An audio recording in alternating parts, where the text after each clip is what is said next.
மொளை கட்டின பச்சை பயிறு சாண்ட்விச் வந்து எப்படி பண்ணுறதுன்னு பார்க்கலாம். இதுக்கு வந்து 3 கேரட் வந்து 1 2 சாப் பண்ண போகிறேன். எல்லாத்தையும் நான் சாப்பரில் தான் போட போகிறேன். அதனால் பெருசு பெருசாக தான் கட் பண்ணுறேன். 3 வெங்காயம், 3 கேரட்டு. இந்த பயிறு வந்து குழந்தைங்களுக்கு கொடுக்கங்காட்டியும் அதை சாப்பிட வைக்கங்காட்டியும் ஒரு நல்ல பேரண்ட்ஸ்க்கு தான் தெரியும் அதோட எவ்வளோ கஷ்டம்ன்ட்டு. தக்காளி ஒரு அரை தக்காளி சேர்த்துருக்கேன். பச்சை மிளகாய் 2 பச்சை மிளகாய் கீரி. இப்போ எல்லாத்தையும் நான் சாப்பரில் ஆட் பண்ணிக்கிறேன். எக்ஸ்ட்ரா ஒரு சின்ன துண்டு இஞ்சி, பச்சை மிளகாய், வெங்காயம், கேரட்டு, அப்புறம் நம்ம நைட்டே முளை கட்டி வச்சுருந்த பயிறு, இந்த பச்சை பயிறு.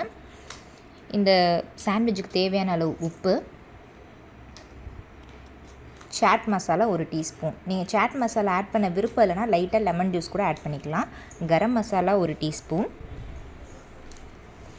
மல்லித்தூள் 1 டீஸ்பூன், மஞ்சத்தூள் 1 டீஸ்பூன்.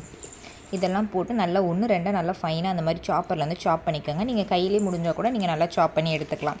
இல்லைனா மிக்சியில் பல்ஸ் மோடில் கூட நீங்கள் யூஸ் பண்ணிக்கலாம். இது நல்லா பைண்ட் ஆகிறதுக்கு கார்ன்ஃப்ளவர் 1 டீஸ்பூன், கடலை மாவு 1 டீஸ்பூன், அரிசி மாவு 1 டீஸ்பூன்.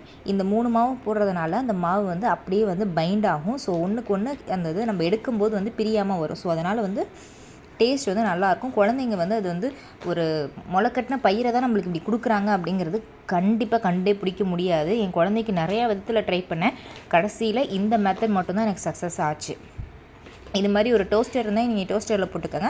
அப்படி இல்லைன்னா நீங்கள் தோசைக்கல் இருக்குல்ல, அதில் சின்ன சின்ன பால்ஸாக உருட்டி அதை கட்லெட் மாதிரி கூட நீங்கள் செஞ்சுக்கலாம். லைட்டாக பட்டர் அப்ளை பண்ணிவிட்டு நம்ம ஏற்கனவே வந்து நல்லா கிரைண்ட் பண்ணி வச்சுருந்தா அந்த மிக்சரை எடுத்து நம்ம அதில் வந்து அப்ளை பண்ணிக்கலாம்.